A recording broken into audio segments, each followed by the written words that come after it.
Por fin se estaba acercando el momento de convertirme en esa persona nueva, el momento de abrir las alas y volar.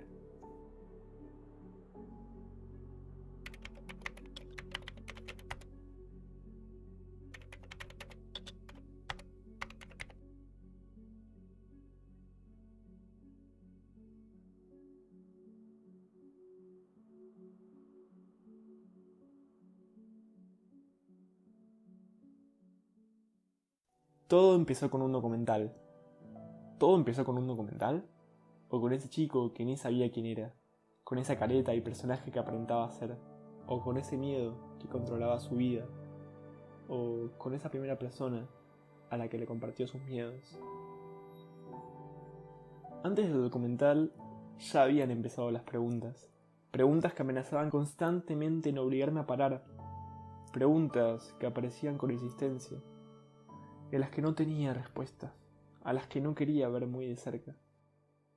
Como te conté, ese año me encontré compartiendo risas, encuentros y juegos con personas hermosas que después de nuestros encuentros iban a dormir a la calle, al subte, que quizás habían recibido el primer plato caliente de la semana o el primer abrazo.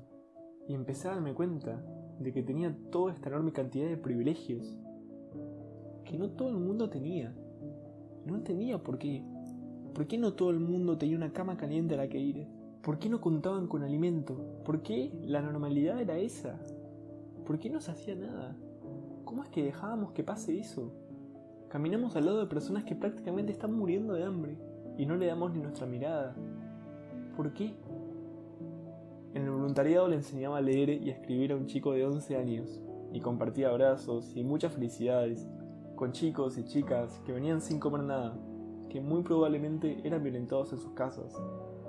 Y de repente existía toda esta realidad de la que no era consciente. De repente, allá afuera, había un montón de mundos, experiencias, personas, vidas. Todo un mundo que no estaba viendo. Vivía en esta burbujita que poco a poco empezó a explotar. Me sentía una basura por no poder hacer más. Una basura por estar durmiendo en una cama mientras había gente durmiendo en el piso. Por comer tanto cuando había gente que moría de hambre. Por tener todos estos privilegios que no quería y no entendía. Pero más que nada no entendía cómo es que vivíamos constantemente con eso. Cómo es que lo permitíamos. Cómo es que éramos cómplices. Y después lo entendí. Corremos. No nos damos un tiempo para parar y mirar a nuestro alrededor. Mirar a las personas que nos rodean. Y mirar dentro nuestro.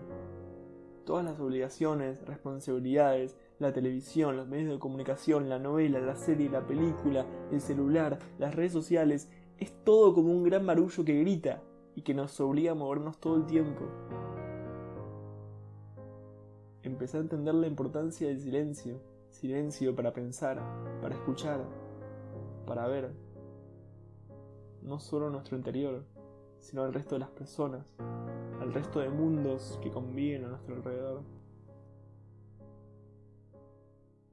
Y empecé a darme cuenta de que yo también corría, que venía corriendo hace mucho tiempo, corriendo en piloto automático, sin pensar ni parar a ver muchas cosas.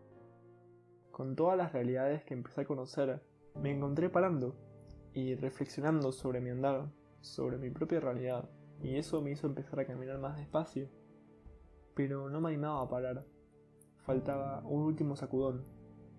Un sacudón que vino con el documental. El documental me hizo cuestionar algo que siempre estuvo ahí, que era normal, común para mí, y que de repente podía poner en duda. Esto hizo que el piso en el que estaba parado empezara a moverse aún más, y que mi realidad deje de ser tan sólida. Lo más gracioso de todo es que no fue el documental en sí, sino que fueron como 2 segundos de él. Era sobre el agua, y contaba cómo estábamos contaminando o explotándola a niveles muy alarmantes. Y si bien eso movió muchas cosas dentro mío, lo que desbarató mi mundo fue saber la cantidad de agua que se usaba para hacer una simple hamburguesa de carne. De repente todo se hizo más extenso y complejo. La carne que comía no era solo el alimento que siempre me habían dicho, sino que tenía un origen, una producción, un transporte, todo un proceso del que no era consciente, un proceso del que ni pensaba, porque estaba bien comer carne, ¿no?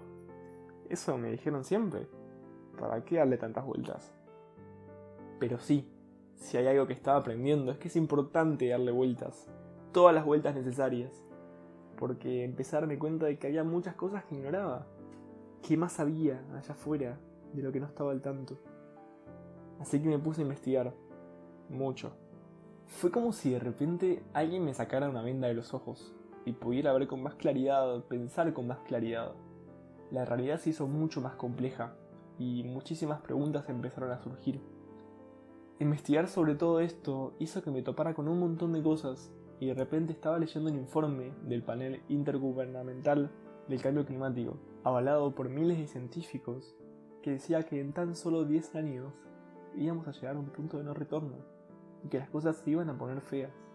Y no solo eso, sino que empezar a cuestionar mi alimentación hizo que no solo empezara a ver los impactos ambientales, sino que empezara a ver de una forma diferente al resto de las especies y empezar a cuestionarme por qué era que comía animales y si yo había decidido hacerlo en algún momento. Fue muy doloroso. Es un antes y un después el ser consciente de que el mundo no era como me lo habían pintado, que mi mundo estaba oprimiendo a otros mundos, que mi estilo de vida estaba siendo cómplice de esas cosas tan horribles. Y de nuevo, que haya tanto silencio. Eso era lo que más dolor me daba, la indiferencia. Pero bueno, ¿cómo podía culpar a alguien si hasta unos meses yo estaba corriendo tan rápido como el resto? Fue un montón para mí. Estaba empezando a animarme a ver todos estos miedos internos y empezar a darme cuenta de que había creado un personaje que no era, que prácticamente mi vida la habían moldeado los demás, y de repente pasaba esto. Todo, literalmente todo empezó a caer a mi alrededor. Y el momento de mirar adentro mío paró, porque, como dije antes, las cosas no son lineales. Pasan mil cosas todo el tiempo. Y muchas veces pasan cosas que desestabilizan absolutamente todo. Y perdemos el control. Y tardamos mucho en recuperarlo. Me di de frente con esta realidad que existía todos los días y de la que no era consciente, pero sí cómplice. Me enfrenté a la posibilidad de no tener un futuro y leía sobre personas a las que se les había negado un presente. Tenía vínculos con personas cuyos derechos básicos no estaban garantizados, que eran marginalizadas, y también leía sobre animales torturados, violados y asesinados por segundo. Y una vez que sos consciente de algo tan grande como eso, es muy difícil ignorarlo, y aunque quise, muchas veces, no pude hacerlo. Me hundí muchísimo.